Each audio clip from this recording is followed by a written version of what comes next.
gobierno no puede o no quiere pagarle más a los docentes y para eso está Nicolás Soldatich. ¿Cómo te va, Nicolás? Ariel, buenas noches. ¿Todo bien? Bien, bien. La oferta del gobierno de la provincia rompió con ese lema de que hay que hacer una oferta que no se pueda rechazar. Claro.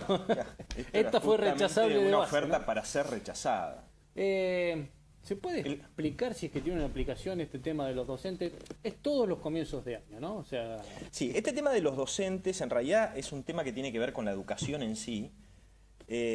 Vos que tenés varios años más que yo, te debes acordar... No. Te debes acordar lo que fue un poco la década del 90 y lo que fue la gestión Cavallo en la época de la convertibilidad. En realidad, en el año 92, el 1 de enero del 92, a través de un decreto que después fue ratificado por ley, se transfieren de la nación a las provincias la educación, la salud, las cajas de jubilaciones, porque después lo que era nacional se privatizó, la educación técnica. Con lo único que se queda la nación es con la educación universitaria. Exactamente. Transfiere todo eso a los hospitales, todo lo que era la salud, los hospitales nacionales, todo a las provincias. Cada provincia. A las provincias y los municipios. Con lo cual hay escuelas municipales, hospitales municipales, escuelas provinciales. Aquellos que que estudiamos en el Colegio Industrial, antes era la Escuela Nacional de Educación Técnica. Bueno, dejó de ser la Escuela Nacional, hoy es la Escuela de Educación Técnica. El problema es que se transfiere todo este paquete, pero no se transfieren los recursos. Claro. ¿Sí? Que con los años esto se fue deteriorando. A ver, en el año 92, la transferencia de recursos de la nación a las provincias, es decir, la coparticipación, que fue después reformada en el año 94, cuando se reforma la Constitución, se pone una cláusula en donde dice deben rediscutirse y acordarse una nueva ley de coparticipación. Todo eso está pendiente del año 94. En el año 92, cuando se transfieren la educación y la salud, entre otras cosas, a las provincias, de lo que recaudaba la nación, el 54% de todo lo que recaudaba la nación iba a las provincias. Eran lo que se llaman los impuestos coparticipables, lo que coparticipaba con la nación. En ese momento el 28% iba a la provincia de Buenos Aires. Cuando llegamos, por ejemplo, más o menos a esta altura del año, está alrededor, en el 2011, estaba alrededor del 30%. Es decir, el 70% de lo que se recauda se lo queda a la nación y el 30% se lo envía a las provincias.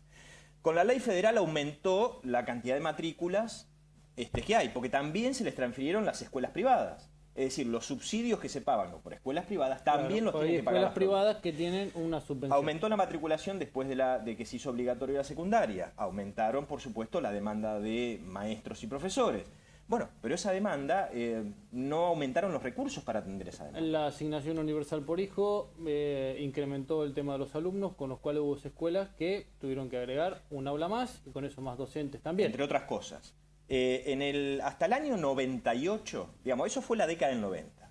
A partir del 2000, digamos, empezó una indexación de salarios de los maestros, ¿sí? Aunque fue cayendo. Acordate que arrancamos en el 50% de distribución, estamos en el 30%. En ese momento era un poquito más del 50, era el 50,6, pero digamos, el 50% era la mitad para la nación y la mitad para las provincias. Hoy estamos 70-30, lo cual es bastante poco. En ese momento, cuando todo esto se está transfiriendo, bueno, todo fue creciendo. Ahora, desde el año 2000 hasta el año 2008, el salario se fue más o menos indexando. Pero también nunca en el porcentaje que debería haberse indexado. Es decir, parte de la expansión de la educación pública se estuvo financiando con el salario de los maestros. Del 2008 en adelante, que donde empieza el proceso inflacionario del 18%, ahora casi el 30%, posiblemente algunos pronostican para este año, empezó a decaer nuevamente. ¿Por qué? Porque se fue indexando menor a la tasa de inflación. Claro. Entonces, bueno, acá está el cuello de botella. ¿Por qué dicen, la nación me tiene que transferir recursos? Y bueno, porque hoy la nación se está quedando con el paquete más grande de toda esta torta. Ojo, en el 90 hace eso. ¿Por qué? Porque la nación necesitaba recursos para poder endeudarse y financiar el déficit público a través de deuda externa, que nos dejó este paquete que este gobierno tuvo que terminar saliendo a refinanciar.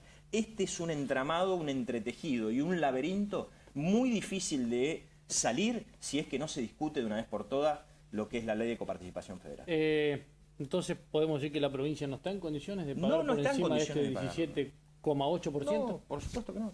No, a no ser de que empiecen a redistribuir los impuestos de otra manera. De lo que se recauda en la nación del impuesto a las ganancias, solamente el 23% es coparticipable, por ejemplo. Claro. El IVA, el 46%, y tuvo récord de recaudación de IVA, obviamente como impuesto inflacionario. Hoy la nación tampoco se encuentra en condiciones de aumentar la torta en lo que va repartiendo con las provincias, entre otras cosas, porque tiene déficit fiscal. Tiene que sacar plata de otro lado de la provincia para destinar a los maestros, con lo cual ya empieza otro La problema sábana por otro es lado. absolutamente es muy corta.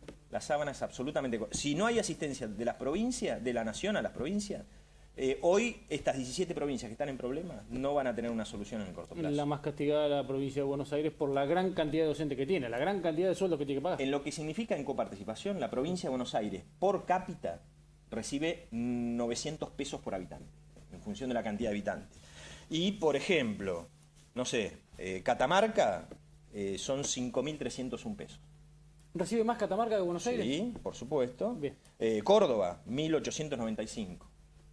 Tierra del Fuego, 8.361. Gracias, Nicolás. De nada. Hacemos una nueva pausa, ya volvemos, hay más información.